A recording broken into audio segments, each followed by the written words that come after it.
പ്രവൃത്തികൾ അദ്ധ്യായം 17. അവർ അംഫിപൊലിസിലും അപ്പല്ലോന്യയിലും കൂടി കടന്ന് തെസലോനിക്കയിൽ എത്തി. അവിടെ യഹൂദന്മാരുടെ ഒരു പള്ളി ഉണ്ടായിരുന്നു. പൗലോസ് പതിവ് പോലെ അവരുടെ അടുക്കൽ ചെന്ന് 3 ശബ്ബത്തിൽ തിരുവെഴുത്തുകളെ ആധാരമാക്കി അവരോട് വാദിച്ചു. ക്രിസ്തു കഷ്ടം അനുഭവിക്കുകയും മരിച്ചവരിൽ നിന്ന് ഉയിർത്തെഴുന്നേൽക്കുകയും ചെയ്യേണ്ടത് എന്നും ഞാൻ നിങ്ങളോട് അറിയിക്കുന്ന ഈ യേശു തന്നെ ക്രിസ്തു എന്ന് തെളിയിച്ച് വിവരിച്ചു കൊണ്ടിരുന്നു. അവരിൽ ചിലരും ഭക്തിയുള്ള യവനന്മാരിൽ ഒരു വലിയ കൂട്ടവും മാന്യ സ്ത്രീകളിൽ അനേകരും വിശ്വസിച്ച് പൗലോസിനോടും ശീലാസിനോടും ചേർന്നു. യഹൂദന്മാരോ അസൂയ പൂണ്ട് മിനക്കെട്ട് നടക്കുന്ന ചില ദുഷ്ടന്മാരെ ചേർത്ത് പുരുഷാരത്തെ ഇളക്കി പട്ടണത്തിൽ കലഹമുണ്ടാക്കി യാസോന്റെ വീട് വളഞ്ഞ് അവരെ ജനസമൂഹത്തിൽ കൊണ്ടുവരുവാൻ ശ്രമിച്ചു. അവരെ കാണാഞ്ഞിട്ട് യാസോനെയും ചില സഹോദരന്മാരെയും നഗരാധിപന്മാരുടെ അടുക്കലേക്ക് ഇഴച്ചുകൊണ്ട് ഭൂലോകത്തെ കലഹിപ്പിച്ചവർ ഇവിടെയും എത്തി. യാസോൻ അവരെ കൈക്കൊണ്ടുമിരിക്കുന്നു. അവരൊക്കെയും യേശു എന്ന മറ്റൊരുവൻ രാജാവ് എന്ന് പറഞ്ഞുകൊണ്ട് കൈസരുടെ നിയമങ്ങൾക്ക് പ്രതികൂലമായി പ്രവർത്തിക്കുന്നു എന്ന് നിലവിളിച്ചു. ഇത് കേട്ടിട്ട് പുരുഷാരവും നഗരാധിപന്മാരും ഭ്രമിച്ചു. യാസോൻ മുതലായവരോട് ജാമ്യം വാങ്ങി അവരെ വിട്ടയച്ചു. സഹോദരന്മാർ ഉടനെ രാത്രിയിൽ തന്നെ പൗലോസിനെയും ശീലാസിനെയും ബെരോവയ്ക്ക് പറഞ്ഞയച്ചു. അവിടെ എത്തിയാറെ അവർ യഹൂദന്മാരുടെ പള്ളിയിൽ പോയി.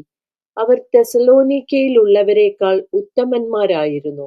അവർ വചനം പൂർണ്ണ ജാഗ്രതയോടെ കൈക്കൊണ്ടതല്ലാതെ അത് അങ്ങനെ തന്നെയോ എന്ന് ദിനംപ്രതി തിരുവെഴുത്തുകളെ പരിശോധിച്ചു പോന്നു. അവരിൽ പലരും മാന്യരായ യവന സ്ത്രീകളിലും പുരുഷന്മാരിലും അനേകരും വിശ്വസിച്ചു. പൗലോസ് ബെരോവയിലും ദൈവവചനം അറിയിച്ചത് തെസലോനിക്കയിലെ യഹൂദന്മാർ അറിഞ്ഞ് അവിടെയും വന്ന് പുരുഷാരത്തെ ഇളക്കി ഭ്രമിപ്പിച്ചു. ഉടനെ സഹോദരന്മാർ പൗലോസിനെ സമുദ്രതീരത്തേക്ക് പറഞ്ഞയച്ചു. ശീലാസും തിമോത്തിയോസും അവിടെ തന്നെ പാർത്തു. പൗലോസിനോട് കൂടെ വഴിത്തുണ പോയവർ അവനെ അഥേനയോളം കൊണ്ടുപോയി. ശീലാസും തിമോത്തിയോസും കഴിയുന്ന വേഗത്തിൽ തന്റെ അടുക്കൽ വരേണം എന്നുള്ള കൽപ്പന വാങ്ങി മടങ്ങിപ്പോന്നു. അഥേനയിൽ പൗലോസ് അവർക്കായി കാത്തിരിക്കുമ്പോൾ നഗരത്തിൽ ബിംബങ്ങൾ നിറഞ്ഞിരിക്കുന്നത് കണ്ട് മനസ്സിന് ചൂടുപിടിച്ചു. അവൻ പള്ളിയിൽ വെച്ച് യഹൂദന്മാരോടും ദൈവഭക്തന്മാരോടും ചന്തസ്ഥലത്ത് ദിവസേന കണ്ടവരോടും സംഭാഷിച്ചു പോന്നു. എപ്പിക്കൂര്യരും സ്തോയിക്കരും ആയ തത്വജ്ഞാനികളിൽ ചിലർ അവനോട് വാദിച്ചു. ഈ വിടുവായൻ എന്തു പറവാൻ പോകുന്നു എന്ന് ചിലരും അവൻ യേശുവിനെയും പുനരുത്ഥാനത്തെയും പ്രസംഗിക്കൊണ്ട് ഇവൻ അന്യദേവതകളെ ഘോഷിക്കുന്നവൻ എന്ന് തോന്നുന്നു എന്ന് മറ്റു ചിലരും പറഞ്ഞു. പിന്നെ അവനെ പിടിച്ച് അരയോപഗ കുന്നിന്മേൽ കൊണ്ടുചെന്ന്, നീ പ്രസ്താവിക്കുന്ന ഈ നവീനോപദേശം ഇന്നത് എന്ന് ഞങ്ങൾക്ക് അറിയാമോ? നീ ചില അപൂർവങ്ങളെ ഞങ്ങളുടെ ചെവിയിൽ കടത്തുന്നുവല്ലോ. അത് എന്ത് എന്ന് അറിവാൻ ഞങ്ങൾ ആഗ്രഹിക്കുന്നു എന്ന് പറഞ്ഞു.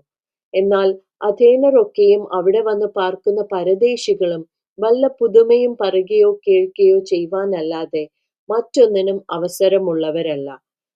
പൗലോസ് അരയോപഗ മധ്യേ നിന്നുകൊണ്ട് പറഞ്ഞത്, അഥേന പുരുഷന്മാരെ, നിങ്ങൾ എല്ലാറ്റിലും അതിഭക്തന്മാർ എന്ന് ഞാൻ കാണുന്നു. ഞാൻ ചുറ്റി നടന്ന് നിങ്ങളുടെ പൂജാസ്ഥാനങ്ങളെ നോക്കുമ്പോൾ അജ്ഞാത ദേവന് എന്ന് എഴുത്തുള്ള ഒരു വേദിക്കല്ല് കണ്ടു. എന്നാൽ നിങ്ങൾ അറിയാതെ പൂജിക്കുന്നത് തന്നെ ഞാൻ നിങ്ങളോട് അറിയിക്കുന്നു. ലോകവും അതിലുള്ളത് ഒക്കെയും ഉണ്ടാക്കിയ ദൈവം സ്വർഗത്തിനും ഭൂമിക്കും നാഥനാകൊണ്ട് കൈപ്പണിയായ ക്ഷേത്രങ്ങളിൽ വാസം ചെയ്യുന്നില്ല.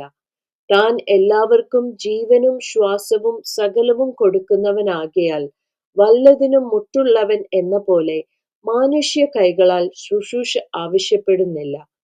ഭൂതലത്തിൽ എങ്ങ് കുടിയിരിപ്പാൻ അവൻ ഒരുത്തനിൽ നിന്ന് മനുഷ്യജാതിയെ ഒക്കെയും ഉളവാക്കി. അവരുടെ നിവാസത്തിന് അതിരുകളും കാലങ്ങളും നിശ്ചയിച്ചു. അവർ ദൈവത്തെ തപ്പി നോക്കി കണ്ടെത്തുമോ എന്ന് വെച്ച് അവനെ അന്വേഷിക്കേണ്ടതിന് തന്നെ. അവൻ നമ്മിൽ ആർക്കും അകന്നിരിക്കുന്നവനല്ല താനും. അവനിലല്ലോ നാം ജീവിക്കുകയും ചരിക്കുകയും ഇരിക്കുകയും ചെയ്യുന്നത്. അങ്ങനെ നിങ്ങളുടെ കവിവരന്മാരിലും ചിലർ നാം അവന്റെ സന്താനമല്ലോ എന്ന് പറഞ്ഞിരിക്കുന്നു. നാം ദൈവത്തിന്റെ സന്താനം എന്ന് വരികയാൽ ദൈവം മനുഷ്യന്റെ ശില്പവിദ്യയും സങ്കല്പവും കൊണ്ട് കൊത്തിത്തീർക്കുന്ന പൊൻ, വെള്ളി, കല്ല് എന്നിവയോട് സദൃശ്യം എന്ന് നിരൂപിക്കേണ്ടതല്ല. എന്നാൽ അറിയായ്മയുടെ കാലങ്ങളെ ദൈവം ലക്ഷ്യമാക്കാതെ ഇപ്പോൾ എല്ലായിടത്തും എല്ലാവരും മാനസാന്തരപ്പെടണമെന്ന് മനുഷ്യരോട് കൽപ്പിക്കുന്നു.